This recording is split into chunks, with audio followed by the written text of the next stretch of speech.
What's going on YouTube? It's your boy Big Play Ray, and today I want to talk to you about another tip that's going to help increase your bench press max. Okay, I don't see a lot of people doing these in the gym, but it has proved very effective for me when I was trying to get my bench over 365 and 405. They're called bench press negatives. There's a couple of different variations with bench press negatives. The actual method that has proved best for me is taking a heavy weight, whatever my 1 rep max is, I'll just add about 20 pounds to it, and you already know that you're not going to be able to do it. You definitely want a spotter doing this exercise, and a very competent spotter, not just Joe Blow that first day in the gym ask him to come over to the spot. You want someone that can actually handle the weight that you're actually putting on the bench press. But I take that, I take my 1 rep max, add a few pounds to it, and I descend with the weight on the bench press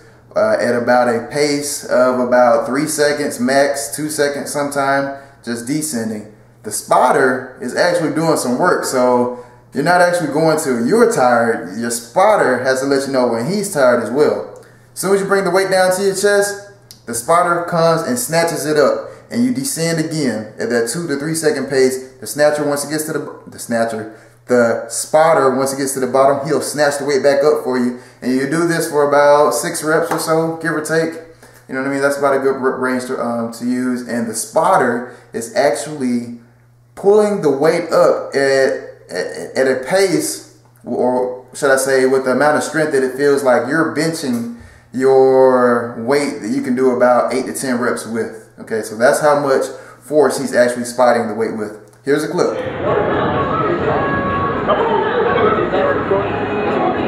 This is a good buddy of mine. I've been training for maybe about 5-6 months. He's made some awesome gains. His 1 rep max is about 225, and it is a very scary 225.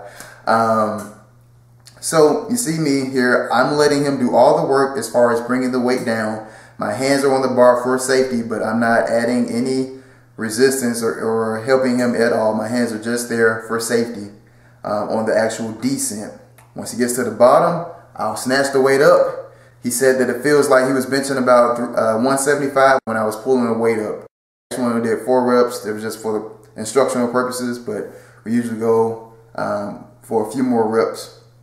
And like I said, spotters, you know, the person on the bench is really relying on you. So if you feel like your hand is slipping, go ahead and rack it. You know what I mean? Both of you all have to be in tune.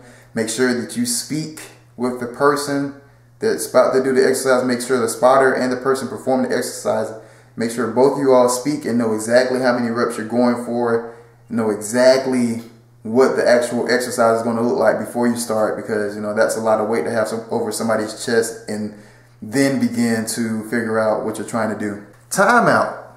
Time out. I'm giving you all these tips to increase your bench because I get a lot of emails about how to increase your bench. So I'm answering those emails. But you know, a lot of people when they're starting off working out, they ask a lot of questions, but not necessarily the right questions, okay? Because I'm going to tell you, if you are looking to increase your bench press, and at the current state that you are in, you are not squatting more than you are bench pressing, then you're worried about the wrong thing. And this is granted that you're in perfect health, you don't have any actual complications as far as with your back and stuff like that. If you're trying to increase your bench press and your squat is already higher, good, go for it. Why wouldn't your legs be more powerful than your chest? To be honest with you, when I first started, I did the exact same thing. I was crazy about the bench press, and yes, I was benching. By the time I was benching 225, when I finally got up to 2 plates, I maybe was benching I was maybe squatting 185. So trust me, I get it.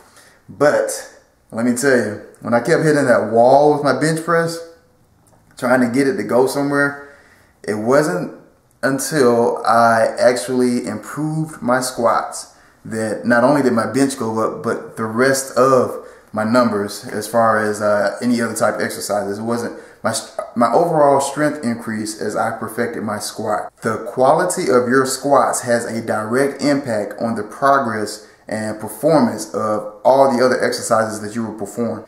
Okay, so when you all try and perform this particular technique at the gym, it's not something that you have to do every chest workout, but a couple of times throughout the month, is good. Why do bench press negatives work? Well, having the strength to move heavy weight is one thing, but you also have to have the motor skill. All right, your brain has to create the neural pathways to actually handle that amount of weight. There's nothing worse than getting under the weight for the first time and your brain telling you, man, this feels really, really heavy. You know, never been here before, and you actually try and perform that weight. So when you're actually doing these bench press negatives, you're building your confidence. You're getting your body used to handling that heavy weight. You're getting your mind used to, you're getting your muscles, you're getting your joints, you're getting your ligaments, your tendons, you're getting all that used to handling the heavy weight. Just like anything else, the more you do something that you're not used to, the more confidence that you will gain in that particular task. One more tip up my sleeve as far as ways you can increase your bench press, and once I roll that video out, you can definitely look for a series of videos on how to improve your squat, which is what I really should have did first, but whatever. Do not forget Facebook, do not forget Twitter, and do not forget bench press negatives. They are gonna help you go out there and get swole!